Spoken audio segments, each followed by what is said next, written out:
Сәлем достар, сіздермен Нұрсезім. Бүгін сіздерге өте дәмді әрі жұмсақ болып шығатын плюшки булочкидің рецептін ұсынамын.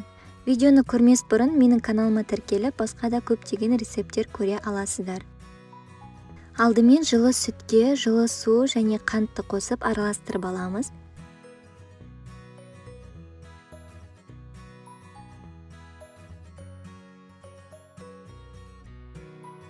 Кейін құрғақ ашытқыны, тұзды және бөлме температурасында тұрған 2 жұмыртқаны қосып араластырып алатын боламыз.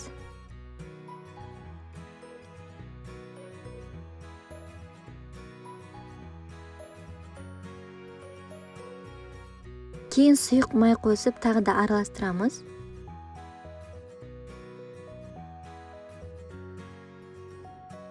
Соңында алдын ала електен өткізілген ұнды 2-3 бөлікпен қоса отырып жұмсақ қамыр елейтін боламыз. Қамыр өте жұмсақ болу керек, яғни ол қолға кішкене ғана жабысып тұру керек. Ұнды көп қосып жібермейміз, әйтпесе біздің булочкиміз қатты болып қалуы мүмкін. Осындай эластичный, қолға кішкене ғана жабысатын қамыр болады. Осыны біз 1-1,5 сағатқа жылы жерге бетін жауып қоямыз.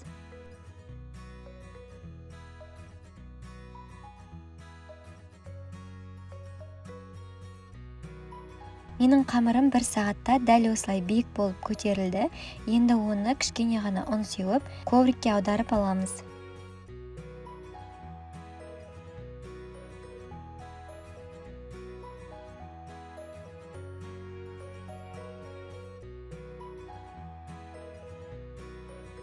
Қамырды теңде 2 бөлікке бөліп аламыз және әрқайсысын ұзынша етіп қолымызбен жайып аламыз.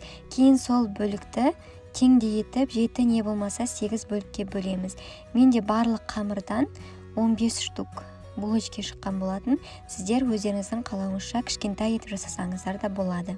Әр бөлікті домалақ етіп орап, осылай пищевой пленкамен бетін жауып қоямыз, кеуіп кетпес үшін. Және әр бөлікті видеода көрсетілгендей етіп жайып шығамыз, ешқандай ұнды қосуды қажет етпейді. Және осылай 4-1 ғып жайып алғаннан кейін, оның үстіне бөлме температурасындағы сары майды жағып шығамыз. Оның үстіне қантты өзіңізге керекті мөлшерде сеуіп шығасыздар, яғни көп қоссаңыздар да болады, немесе тәттіні жақсы көрмесеңіз кішкене ғана қосуға болады. Кейін қамырды жоғарыдан төмен қарай орап, рулет қылып, екеуін айқастырып, бір-бірінің үстіне және ортасынан дәл видеода көрсетілгендей етіп кесетін боламыз.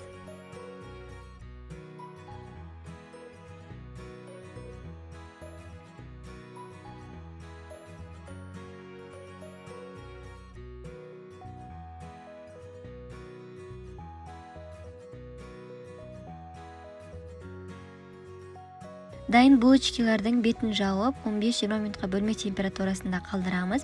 Сол аралықта олар өзінің объемын кішкене үлкейтетін болады. Одан кейін оның бетіне жұмыртқаның сарысын жағып, қызып тұрған пеште 180 градуста 15-18 минут аралығында пісіріп аламыз. Піскеннен кейін ыстықтай не болмаса, кішкене суытып дастарханға ұсынсаңыздар болады. Өте дәмді шығады. Сіздер де жасап көріңіздер және нәтижесімен комментарийда бөлісуді ұмытпаңыздар. Баршаңызға ас болсын.